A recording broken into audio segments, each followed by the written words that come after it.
আগামীকাল এরকম 16 তারিখ টুডে ওয়েস্ট বেঙ্গলের সব কটা জায়গাতেই আপনার ফেয়ারলি ওয়াইড স্প্রেড রেনফলের ফোরকাস্ট দেওয়া হয়েছে, সম্ভাবনা আছে।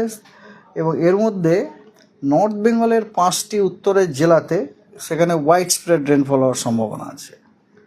17 তারিখে উত্তরবঙ্গের 5টি উত্তরের যে জেলা দার্জিলিং, জলপাইগুড়ি, কালিম্পং এবং কোচবিহার সেগুলিতে আপনার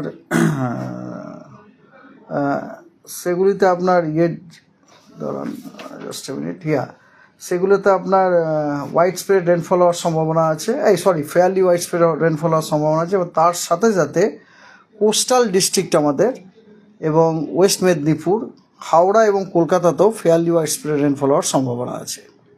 হাওড়া, কলকাতা, ওয়েস্ট মেদিনীপুর, কোস্টালের অন্যান্য জেলাগুলো এবং 5টি উত্তরবঙ্গের জেলায়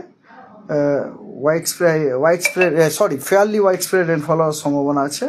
আর বাকিগুলিতে আপনার স্ক্যাটার্ড রেনফল হওয়ার সম্ভাবনা আছে। 18 তারিখে উত্তরবঙ্গের সব জেলাতে ফেয়ারলি ওয়াইড স্প্রেড রেনফল হওয়ার সম্ভাবনা আছে এবং সাউথ বেঙ্গলের কোস্টাল ডিস্ট্রিক্টস হাওড়া, হুগলি, কলকাতা, নদিয়া এবং পশ্চিম মেদিনীপুর সেখানেও আপনার ফেয়ারলি ওয়াইড স্প্রেড রেনফল হওয়ার সম্ভাবনা আছে এবং অন্যগুলিতে স্ক্যাটার্ড।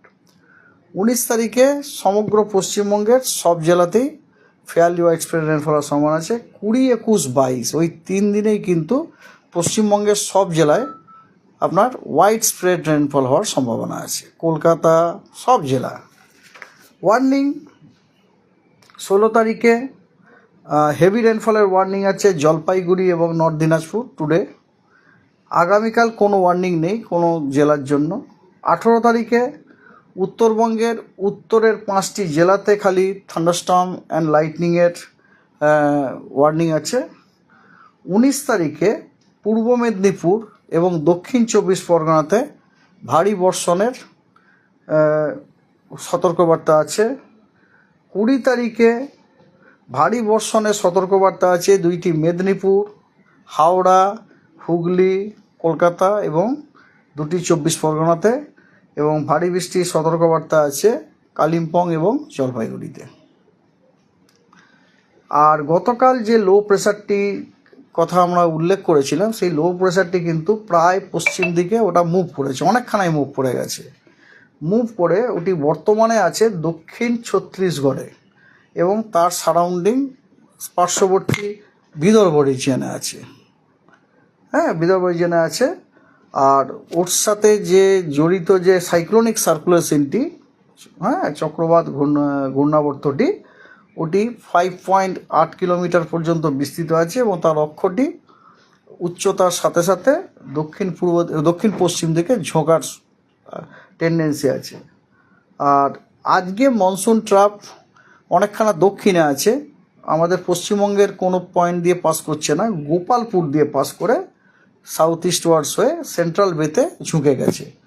কালকে কিন্তু আপনাদের বলেছিলাম নর্থ ওয়েস্ট, আজকে কিন্তু এটা সেন্ট্রাল বেতে, মানে দেখে মনসুন ট্রাপটা আপনার সাউথের দিকে চলে গেছে আর কি। ঠিক আছে, সাউথের দিকে চলে গেছে। আপনারা নিজেও বুঝতে পারছেন ওর মুভমেন্টটা থেকে গতকাল কোথায় ছিল লো প্রেশার এরিয়াটা আর আজকে কোথায় বললাম ছত্তিশগড়। আপনি যদি দুটো লাইন টেনে দেন দেখবেন মোটামুটি এটা ওয়েস্টওয়ার্ড দিকে গেছে আর কি।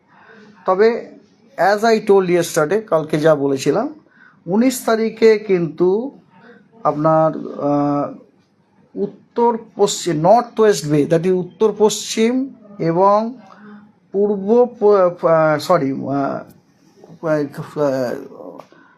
পশ্চিম মধ্য বঙ্গোপসাগরে একটি নিম্নচাপ ফর্ম হওয়ার সম্ভাবনা আছে 19 তারিখে। আর এই যে বুঝতেই পাচ্ছেন 20 তারিখে 19 তারিখে যে দেখতে পাচ্ছেন সাউথের জেলাগুলোর যে বৃষ্টি, তাই না, হেভি রেনফল ওয়ার্নিং, তারপরে আপনার বৃষ্টিপাতের যে ডিস্ট্রিবিউশন, ওটা দেখে বুঝতেই পারছেন this is the effect of this 19th low pressure area. ঠিক আছে, দ্যাটস অল।